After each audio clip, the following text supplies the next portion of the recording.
Welcome back to Investing Talk Podcast. Today we're looking at Vera Bradley. As usual, before we start, subscribe, like, and comment to this video to support the show. And if there's a specific company you want us to look into, leave it in the comments below. So let's get into the analysis of Vera Bradley, because this is it's a really fascinating story. It's like a classic turnaround play, but you have to understand where they started from. Right. You can't appreciate the after picture without seeing how bad the before was. And fiscal year 2025, it was bad. It was dire. I mean, the numbers really tell the whole story. So what were those key metrics? Lay it out for us. Okay, so top line first. Consolidated net revenue just fell off a cliff. It landed at about $372 million for the fiscal year. And that was down from, what, almost 470? Exactly. $470.8 million the year before. That's a 21% drop. Wow. Yeah, 21%. That's not just a tough quarter, you know? That's the sign of a deep structural problem. And they knew what the problem was, right? It wasn't a mystery. Not at all. It was, like you said earlier, a 1-2 punch. First, the big drag was their Pura Vida brand. That acquisition just wasn't working. So causing problems. Huge problems. And second, they were making this big strategic shift, moving sales from their physical stores more towards e-commerce. Which is the right move long term, but it hurts in the short term. It creates a lot of pain, and that pain went straight to the bottom line.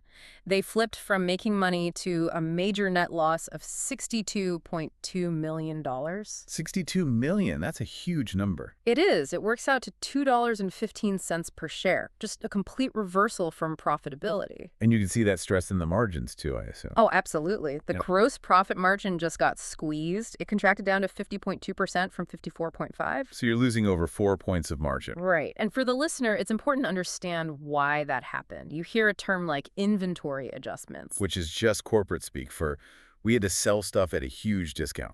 That's exactly what it is. They had old stock, especially from Pura Vida, that just wasn't moving. So they took a big hit on it, marked it down just to clear the decks. That plus higher shipping costs from e-commerce. Yeah. That's your margin contraction right there. It's like expensive surgery. Painful, but you have to do it. You have to. So that's the starting point. Deep losses, revenue, and free fall. So the question becomes, what do you do? How do you stop the bleeding? Management mobilized around this new plan they called Project Restoration. Okay, Project Restoration. Sounds a bit grand. Every company had a plan with a fancy name. What's the proof this one is actually working? Well, that's the thing. The first signs are actually pretty positive. You look at the very next quarter, Q1 of fiscal 2026, and they delivered a crucial beat on earnings. A significant beat, right. Yeah. The market was braced for something much worse. Much worse. The consensus expectation was for a loss of 36 cents a share. They came in with a loss of just 12 cents. That's not a small beat. That's a signal that management actually has a grip on the situation. It shows the cost controls are working. And that's the core of the strategy right now. They've put a hard number on it. The $20 million in savings. At least $20 million in savings for fiscal 2026. And it's coming from, making the supply chain more efficient, closing stores that aren't performing, and just getting smarter with inventory so they don't have to do those fire sales again. So it's not just about cutting, it's about getting leaner and smarter. Exactly. And that $20 million, if they hit it, it acts like pure profit, even if revenue is just flat for the year. Okay, so they're performing the surgery, but the patient has to be strong enough to survive it. What's the underlying strength here? What's their moat? The moat is really twofold. First is just the brand itself. Vera Bradley has this incredibly strong brand recognition. You see one of their patterns. You know exactly what it is. Instantly. And that creates a very loyal customer base. It's not just a handbag. It's a lifestyle product that people connect with. And that loyalty is probably their single biggest asset. It really is. The second piece of their defense is the direct-to-consumer channel. By selling directly to you, they control the whole experience. They own the customer relationship. Right. You can't just go get the same thing on Amazon. You have to go to them. And that's huge when you're trying to fix a brand's message. Okay, so a strong brand. But what about the financials to back it up?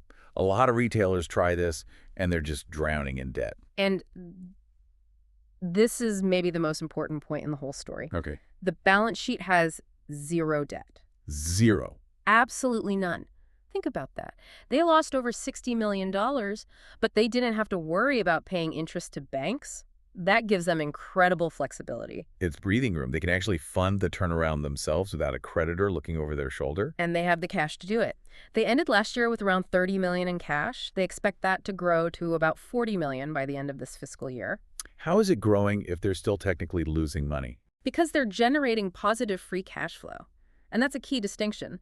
The accounting loss is one thing, but the actual cash coming in from the business is positive. That's a sign of a very healthy core operation, even during a turnaround. It is. It means the business is self-funding. So, a debt-free balance sheet, positive cash flow, that must give the insiders a lot of confidence. What are we seeing from them? We're seeing exactly what you'd hope to see. Insider buying. Specifically, the lead independent director, a guy named Andrew Meslow, has been buying up shares. And he was buying below where the stock is trading now, right? He was. It's the classic signal. An insider basically saying, the market has this wrong, the stock is undervalued, and I'm putting my money where my mouth is. How much are we talking? It was about $574,000 worth. Not a company making sum, but it's real money. It's real skin in the game. And it sets a kind of psychological floor for the price, too. It can, yeah.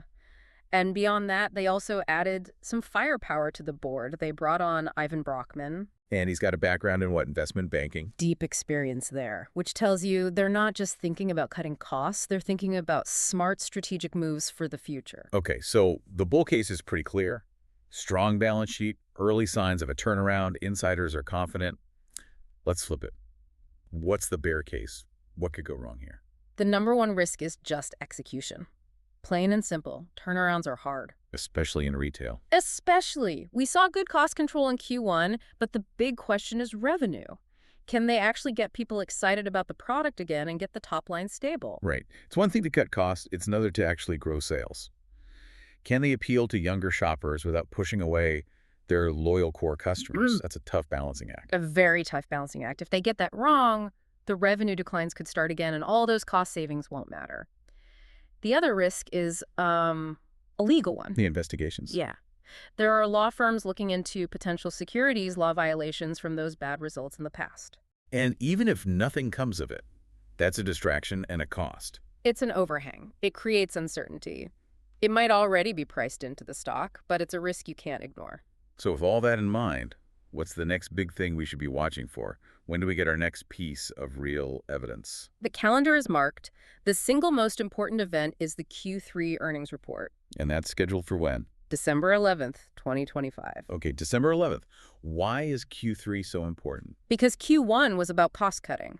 Q3 will tell us about sales. It includes the start of the holiday season, and it gives management several more months to execute on project restoration. So we need to see if the sales trends have stabilized. Exactly. We need to see that the cost savings are sticking and that revenue isn't falling anymore. That's the moment of truth. And you have to see this as a longer-term hold, right? This isn't a quick flip. No, absolutely not. This is a multi-year story. But that December report is the next major checkpoint. It could really de-risk the whole thesis if it's positive. And what about outside factors?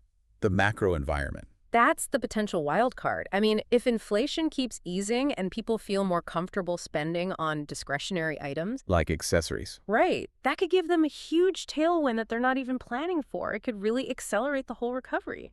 So when you step back and look at the whole picture, the story is really about whether management can use that amazing balance sheet. That rock-solid, debt-free foundation. To actually execute this complex turnaround. The cost savings are a great first step, but December 11th is going to be the real test. Make sure you subscribe to Investing Talk podcast so you don't miss our breakdown of that Q3 report when it drops.